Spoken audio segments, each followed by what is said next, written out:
Can and has South Africa influenced the global economic infrastructure by the hosting of the G20 Summit? And more importantly, how can South Africa, Africa and the developing South benefit from the G20 gathering? Speaking to us about this is economist Owen Nkomo, who joins us now live. Owen, good evening. Thank you so much for your time. Really do appreciate it. This is an important body, very important in influencing and shaping the global economic infrastructure and the makeup thereof entirely. Has and can South Africa sufficiently influence what that looks like going forward in a way that can positively benefit South Africa and other developing markets?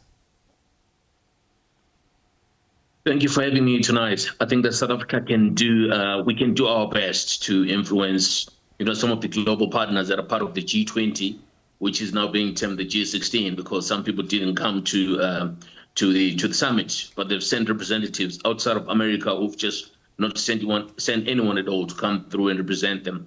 I do believe that our views, particularly when it comes to developing economies, should hold true for all the countries that look forward to getting, concessions from this big body, the G20, particularly when you talk about things that relate to the indebtedness of developing countries, particularly when you talk about the health problems, and when you talk about, the financing of social requirements and maybe disaster management. We've got a lot of disasters that have hit the emerging markets, and I think that South Africa carries a flag for some of these developing countries, particularly if you look at the fact that we have experienced disasters ourselves.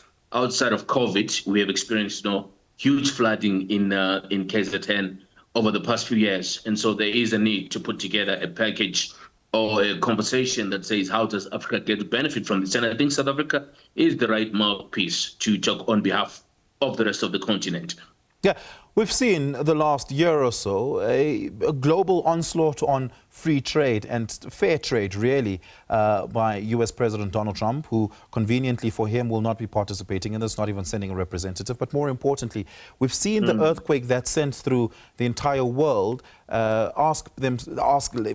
heads of states have to ask themselves, what now? How do we realign our political alliances and our geopolitical arrangements in ways that benefit our economies? And what role do important international multilateral bodies like the IMF, the World Trade Organizations and other Bretton Woods institutions play in the makeup of our globalized economy, but more importantly, how that trickles down into domestic economies? What are some of the key areas of economic focus that we need to champion this weekend? Look, I think one of the biggest points I believe we need to push forward in the conversation is, this anticipation by the rest of the developed world that Africa has to stop using, for example, fossil fuels. We have to make big investments, tens of millions of US dollars, in order to start, shutting down our coal mines and things like that. And I think it's been proven by some of the big countries like Germany that this is not doable. So I think we need to talk about a more phased approach on that front. And we need to talk about how this is supposed to be financed. Is this not going to be a hindrance to our budgets, which are already stretched from a debt perspective? And we need, again, to have a discussion around how we're going to manage the existing debts that we have and make a case for hopefully better terms of repayment. Lower interest rates, longer periods to repay. Can I just come in there, Owen, importantly on that point, does this present a moment for us to have a macroeconomic global reset where instruments like sovereign debt must be relooked at holistically, particularly for developing nations? Could we benefit positively from a debt forgiveness program, for instance?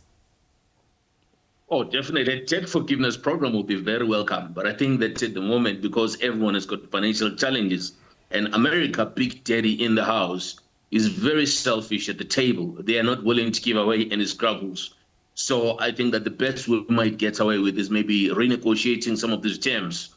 But for the countries that are really under pressure, I think, a reconsideration and cancellation of some of these debts, which we have seen happen before by countries like China and Russia, that have said, okay, this country is too indebted to pay us back what they owe us. So I think let's just look away and we move on. So I do think that to an extent, if a conversation like that can hold water, then it should help. But like we said earlier, if America is not at the table, who's going to approve such kind of transactions at a big scale? between countries, yes, but as part of the G20 conversation, which is a combined word, I think it's going to be difficult. Just parenthetically, Owen, the fact that we had been removed from the FATF Financial Action Task Force grey list in the last 2.5 weeks and have also received a credit ratings upgrade, does that give us a little bit more credibility as host country in the room? It does, most definitely. And I wish that we had been able to see all the way through our processes of improving some of these things we needed to improve, particularly to get delisted from the grey list.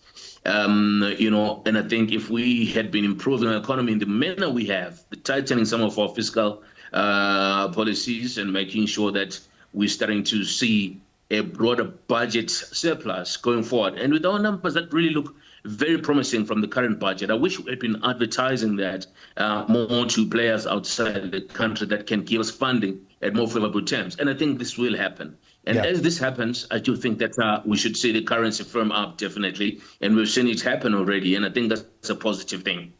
Yeah, we're going to have to leave it there. Owen, thank you so much for your time. Really do appreciate it.